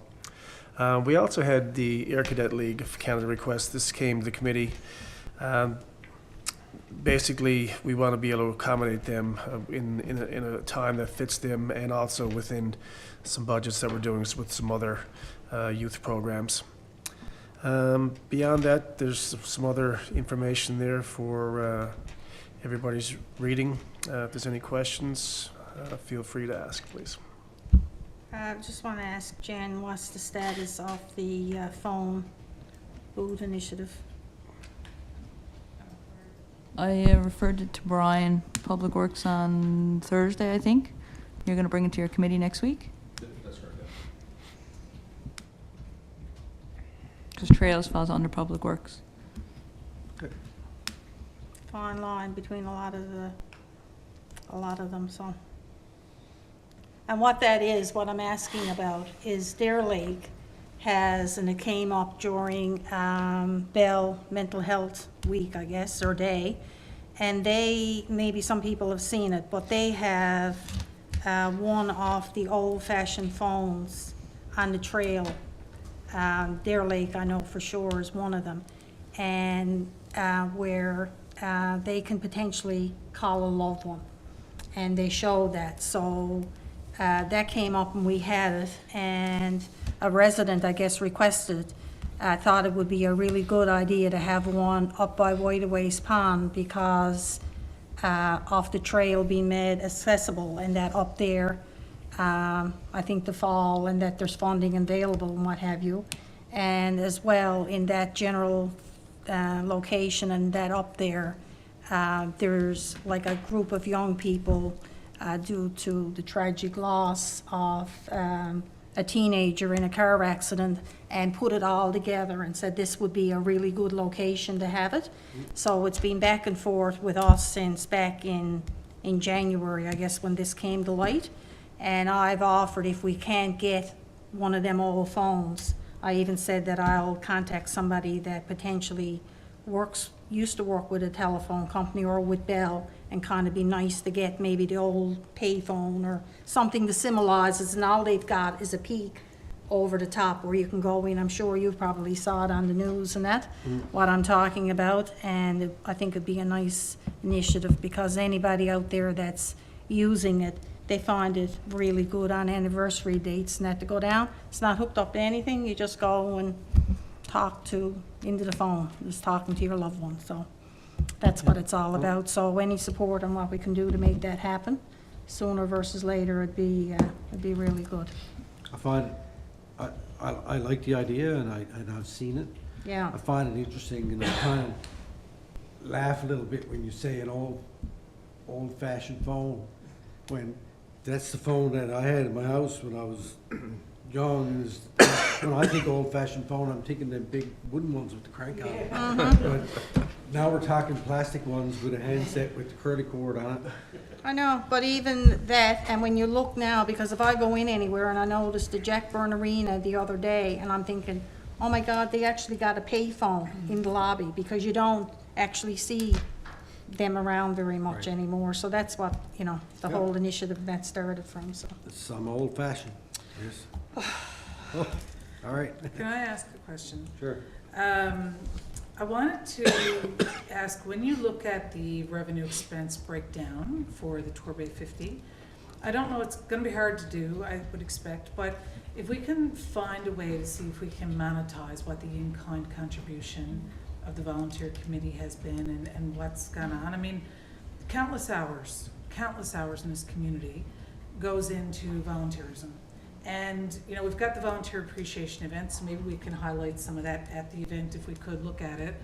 The other thing that comes to mind, and it has to do with the outdoor rink, I had a call from a resident last week, and they said, I don't understand why the rink is not up and running. It's, looks like we've got one person down there working on it. I'm happy to help as a resident.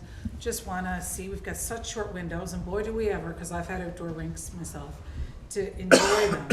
Is it possible, is there a possibility for volunteers to coordinate, work with town, providing kind some service? Now, I do understand that we have a unionized environment and all those things considered. But the question that I'm gonna ask committee to go back and look at is to see if we can give some thought to the balance of where community people can have a role and where our employees have a role. And is there any potential solution where we can find a synergy there? And I'm not in any way asking to take away from staff, but what I am saying is that we've got people in the community. And what's the name of the pond, Mary, down behind you? Whitrod. Whitrod, thank you. Whitrod Pond, when I drive up the Balling line now and I look, there's a group of committed community volunteers who clean off that area. They got like a glass bottle, it looks amazing. And when I drove up there twice today, that place was full with families and their volunteers coming out and being a part of it. So I don't know what the solution or synergies are, and I did understand from Don that we do have teams of people who are working on the rink, and our staff are doing the best they can. And listen, that's, we're in a community with limited resources. But the resident said to me, I'm happy to roll up my sleeves and help where I can. Do you want help in between cleaning off the ice? Like, what can I do? I wanna give back to my community. I wanna make sure that all kids have this ability and we're not constrained with bottlenecks. So I don't know the answer. I have no idea what it might be, but I'm gonna ask that, we look at trying to capture what is that in-kind contribution that we have from the town that's so strong. How do we capture that somehow in our volunteer appreciation event and work that we're doing? Is it possible? And then for the outdoor rink or other opportunities where the town and organizations work together, like we just mentioned Tom and Torbay, there was a good synergy there back when that existed and I was on that committee. How do we optimize on that? And I don't know the answers, but I'm very happy to give ideas to you to think about. So you're welcome. All right, so Thanks. staff could take that away and then report back to the committee. Yeah, please. I can tell you one thing, whatever that number is, the budget for Torbay 50, whatever the number is, cannot add up to the commitment and the work that those volunteers put in this summer. For over 50 some odd events that we did, and not even just the summer. Past that, we had them for breakfast with Santa, a few other things that we had on the go. They've been coming out to cook these breakfasts on the weekend, and I know because I've been there with them, and they love it. So, to your point, absolutely. There is, I don't know how to monetize it, but I can tell you whatever that budget was, it doesn't pay for it, for what, the number of hours and the work and the amount of commitment that they put in. All right, where am I to? Hey, you done, sir? Yes, I am done. All right, thank you. All right, liaison committees, Atlantic Bears Congress, no report, it's meeting in June. Intergovernmental affairs, federal, provincial, municipal. I will say that I got a text message from MHA Wall the other day, before the announcement came out, that some road work is going to be getting done in the town of Torbay this year under the provincial capital works program. Just to give people a idea, so the bridge down here, Northwest Palm Brook, I guess that's what it's called. It was always called the bridge to me, is being rehabilitated. The section between Indomie Line and Darrell Pye Drive is going to be paved.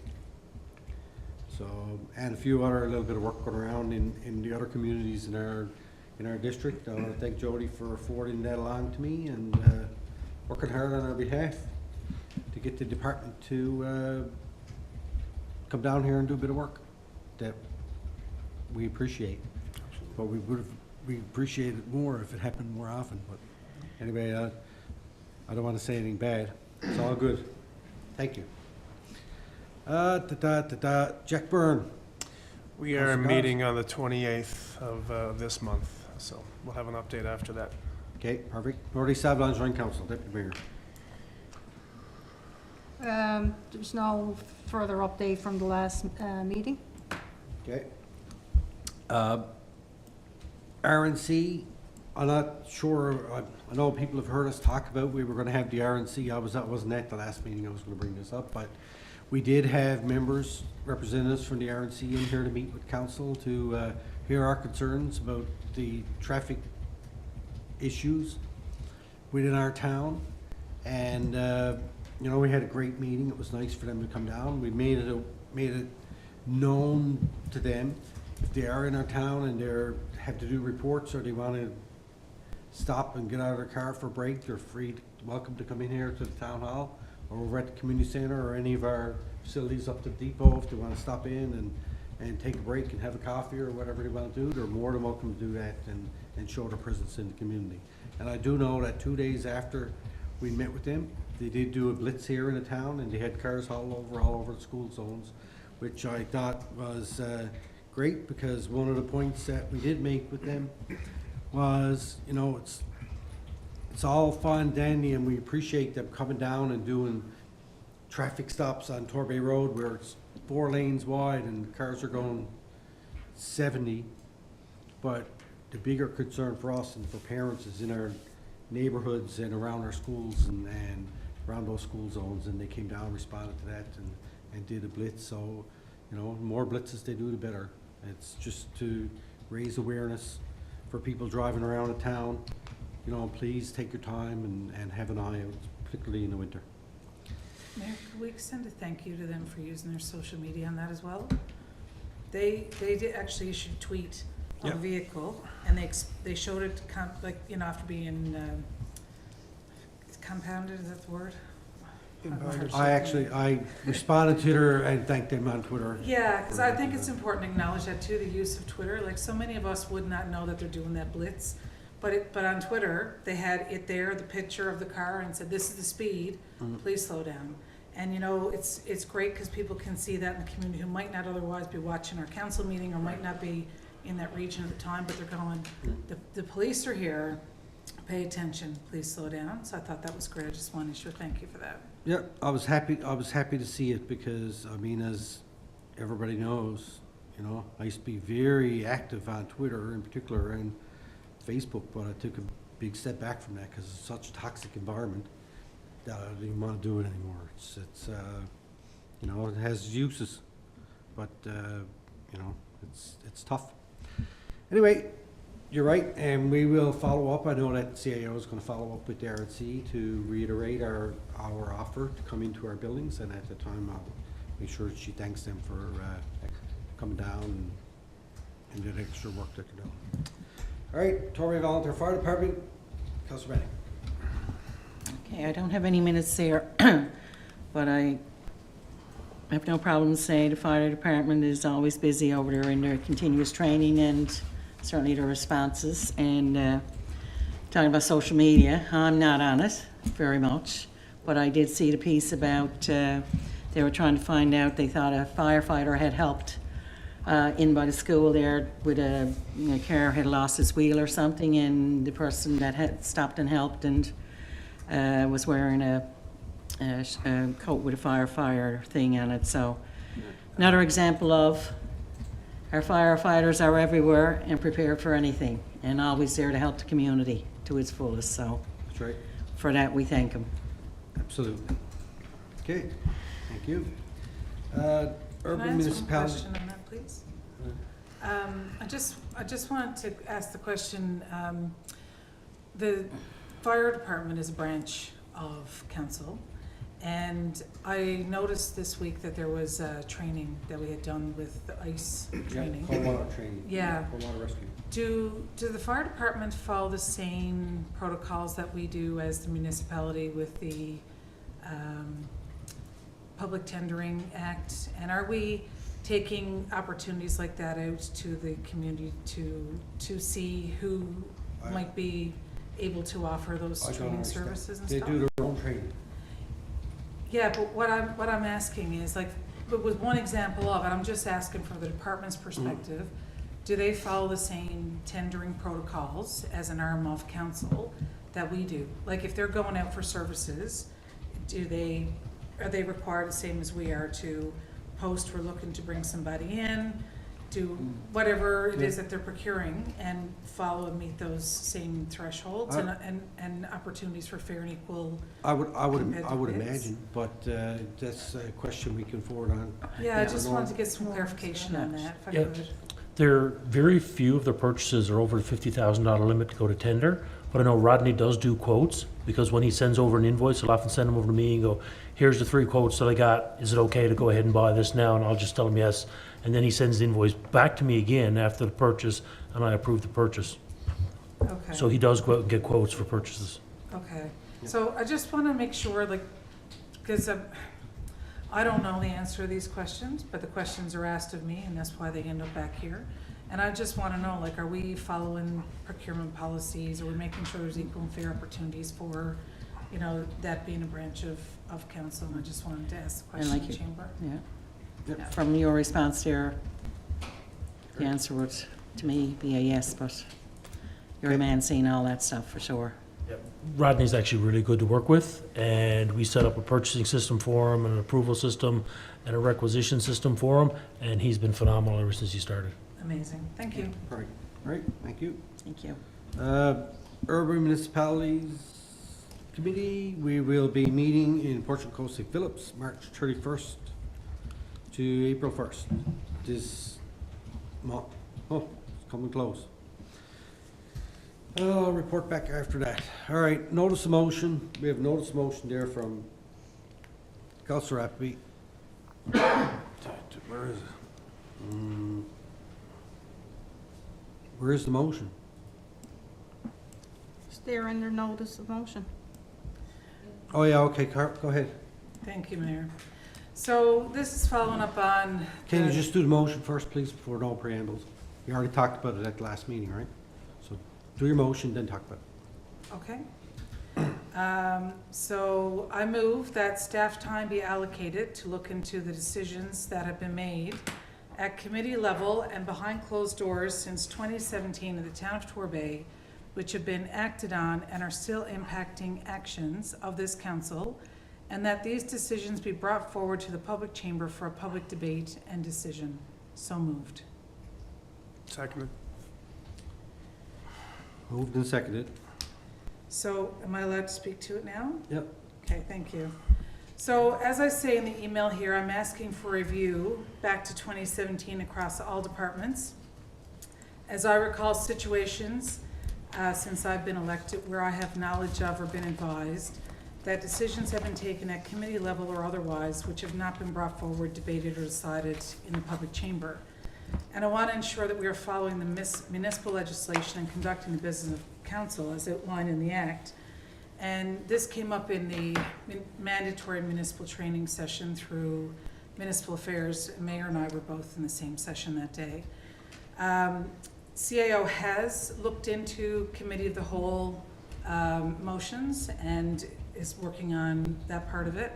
But this is where I had asked for all committees. And the answer that came back was, we don't have the resource or time to do that. And this was part of a discussion with Municipal Affairs asking, how do we address this situation if we know that there could be things that we need to bring forward to the chamber.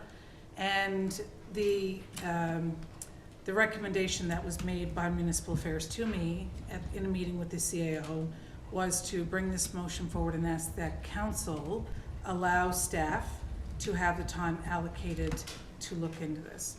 So at the end of the day, that's where it comes from. There are decisions that have been made this term of council that I have questions about. There's ones from last term of council that I have questions about. I think it's important that we bring everything we're doing. You know, council as a collective makes the decision here in the chamber. This is where the CAO gets the directive. It's not from 2 or 3 of us chatting or from a committee's decision. It comes from the decisions that are made in this public chamber. And if the decision is not made and voted on in the public chamber, it doesn't exist. So we understand, and listen, this is not about blame or pointing fingers at anybody. I understood as an elected council member in my first term, that we could take decisions at committee of the whole and ratify them, and we did that in this space. And we didn't know the difference, but when we learned the difference, Mayor and I had that discussion in that training session that day, and the Mayor said, listen, we're working with the CAO, and we're trying to get that stuff brought forward and get it rectified. This notice of motion is not about pointing fingers, it's about making sure that we go back, we ask senior staff to look at what those decisions are, bring them forward, and have them brought forward, debate down in the chamber so we can have the discussion and everybody knows who voted for what, and that staff has legal binding decisions to follow. And that's what this is about. So that's it for me. I'll leave it for anyone else who has a question or comment before we vote. Or comment? Nobody? I would like to comment. Go ahead. I read this several times, and I just don't understand why it goes back to 2017. I was not in that term of council, and there's 2 other people here as well that weren't involved with that term of council. I am involved with this one. I have been a committee chair since this term started. And you know, if you're talking about committee minutes and committee activities, or whatever you want to call them, I'm confident that everything that was discussed, especially in corporate services, which is a very important committee, I'm filling in for planning now, but everything that is discussed is brought forward from those committees. And you were a deputy mayor last term, and if you weren't aware of things that were you know, may not have come forward for the public, you weren't aware of them or whatever, it was your responsibility back then to go and ask questions. You know, if you're only finding out about them now, that's another story. But again, it's all into the mix. I don't, you know, again, I don't want to get involved with anything that was that did or didn't happen in your first term of council when you were deputy mayor. Because like I say, I wasn't involved, and I don't, you know, I really shouldn't have an opinion on whatever is. And again, this is going to take some while to go back and research this and look at all the minutes. And but again, when they're brought forward, who am I to say, okay, Mayor Scott did or didn't do this, you know, or you know, I think you're stretching it to a point where you're saying there's something underhand that happened that really should have been brought forward, and I didn't know about it. So, you know, if you're going to attach, you know, because again, you may be able to attach names of councillors, the mayor, deputy mayor, whoever, to those incidents or whatever. You know, why don't you give some examples of what you know? Absolutely. Right? Can I respond to that? No. Okay. Are you done? Yeah. Anyone else? I'm going to speak up too. I agree with Councillor Tapper about the time frame. I too read it over several times, and I'm thinking, like, this is before my time. What exactly is it that's being looked for? Is there anything in particular? And in the sense of using the time staff, like, all the minutes are there along the way too, that have been posted.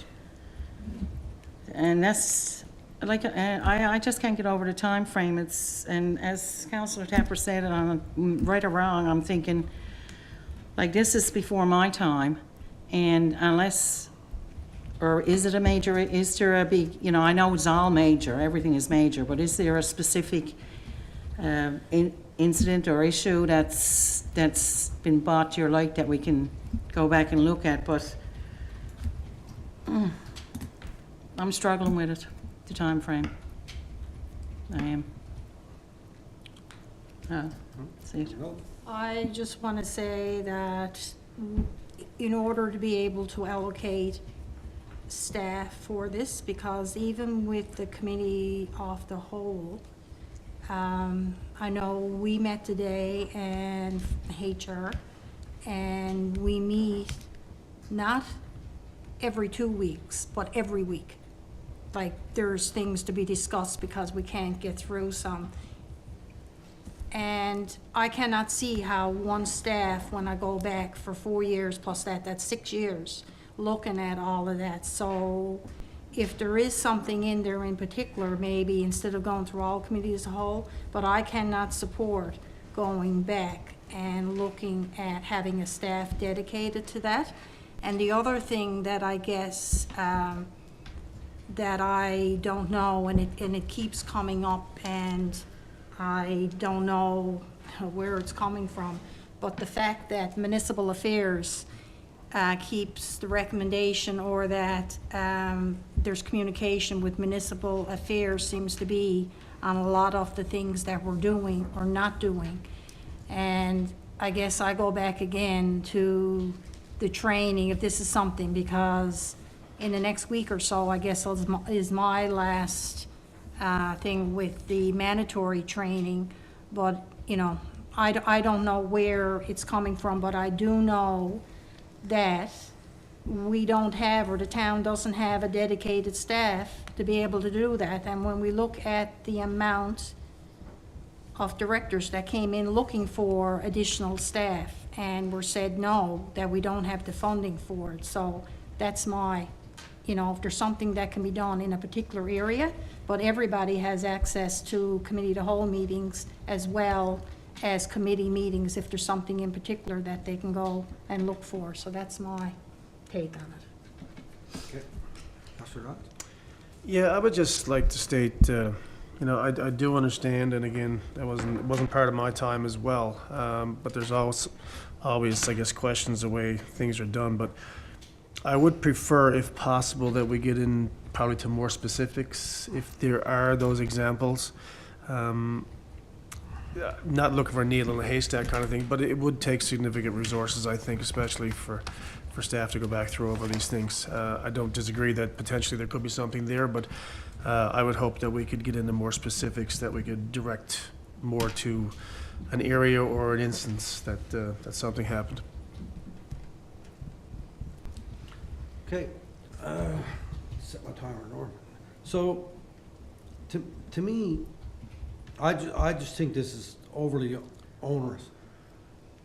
If there is something there that you want to go and bring forward, then by all means go and look it up in the minutes yourself. But we'd have to hire a person to go do this. You're talking about thousands of sets of minutes.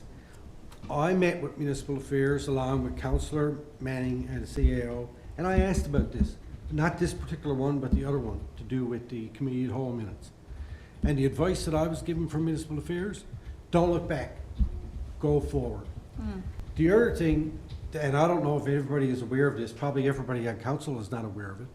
Every year, Municipal Affairs comes in here and reviews our stuff.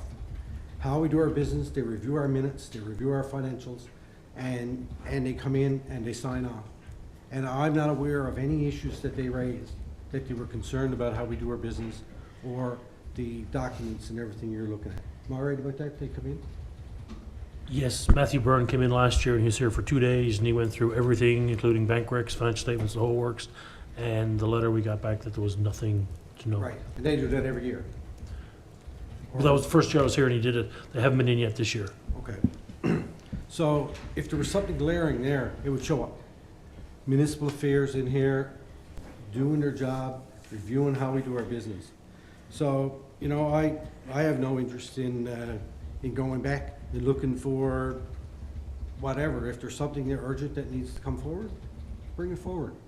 But to waste everybody's time and staff's time to go back looking over 5, 6 years of minutes and committee reports, no, that's not on for me.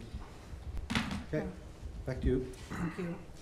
So, to the comment of underhanded activities, This is not about underhanded activities. It's not about pointing fingers. It's about making sure that we're setting the course in this chamber. The comment about why are we reaching out to municipal affairs, why am I doing that? I'm the Vice President of Municipalities Newfoundland and Labrador. I'm a councillor here. To get clarification how we do our business better, I reach out and ask them, like every member of council has the right to do, on any and all kinds of topics.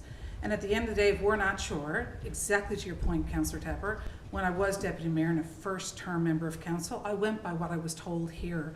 I didn't know the difference. I didn't think to go to municipal affairs. It wasn't until I had more experience and more knowledge and understanding at other roles of provincial and federal boards that I understood actually how that works and why I should know more. That is why I know more now. That is why I'm asking the question after the mandatory training. The decisions that are being taken at committee level would not be in our minutes because they're taken at committee level. And these are the ones that I'm asking about. If we want specifics, we can do that. This term of council, I'm informed that there was a decision taken at committee level to not bring in a third-party consultant to do the union negotiation. That's not a decision that should be taken at committee level. It's a decision that should be taken at council level as far as my perspective comes from. There were meetings that I participated in around water allocations where we have appeals right now. There are decisions that I referenced in the affidavit that's gone in on appeal for tomorrow that refer and ask why, when questions were taken on certain things. This term of council and past. There are all kinds of things that have come up and that are to my knowledge that I didn't know at the time, but I now know that we should go back and we should have a look. And that's why I said 2017. The amount of time I'm asking for is for our directors who are salaried staff who are taking notes in our committee meetings to go back and look through their own notes and understand what decisions were taken. Right now, we're in the middle of a union negotiation situation with a directive that was provided at committee level. So what I'm saying is these pieces around water allocations and the appeals that we're currently paying our lawyers to deal with right now, they are the items from the last term of council that I'm asking that we look into. HR practices, we have a person hired that somewhere a decision was taken that didn't come through the public chamber. So there's a number of reasons why I'm asking for the look into across the departments. I'm only asking for directors to look back through their notes to see what the decisions were that were taken, and if there are any there that need to be brought forward to the public chamber for ratification and discussion. It's not about pointing fingers. It's not about saying something underhanded has been done. It's about asking that we put the time and effort in to make sure that any directive this current council is moving on and putting money into, which is what you're right, not looking back, looking forward. How do we make sure that any direction this council has taken is not based on something that didn't come from a directive in this chamber? So that's the reason why I asked for it. That's the scope of what I've been looking for. And thank you, I understand that's time. And I just want to be clear, that's why the notice of motion came forward. Thank you. Okay. All right, all in favor? Opposed? Motion defeated. Thank you. Okay, new business. Councillor Tepper. I passed. Oh, you passed? I passed, yeah. Sorry. Councillor Pollard, he passed. Councillor Manning passed. Councillor Eppley. Thank you, Mayor. So I want to send condolences to the principal of Juniper Ridge, Mr. Don Emberley, who's a very excited, community-minded part of our community. His dad passed away recently, and I just wanted to extend condolences to him and his family. I wanted to advise council that I will be participating in the FCM board meeting, leaving here tomorrow evening, and I'll be back on Friday. There's a national panel that I'll be participating in with our president of MNL for International Women's Day, which is going to be pretty cool on Wednesday. And I'm looking forward to getting up and providing the national report for the Committee of Increasing Women's Participation Across Canada. It's always fun. And I also wanted to thank all of the men in this province who are leaders in our sector who are participating in the allyship training.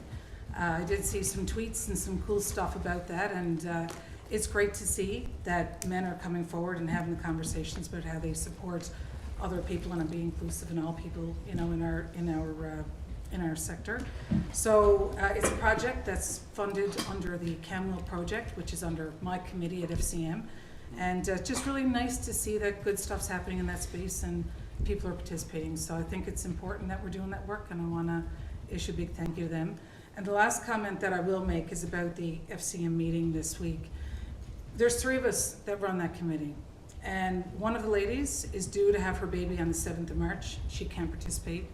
The other one called me the weekend. Her daughter's got her hand broke from a hockey game. She can't participate. So the only one who's going to be able to be there to deliver that report this week is me on Thursday when we have the committee, the whole meeting at the board level.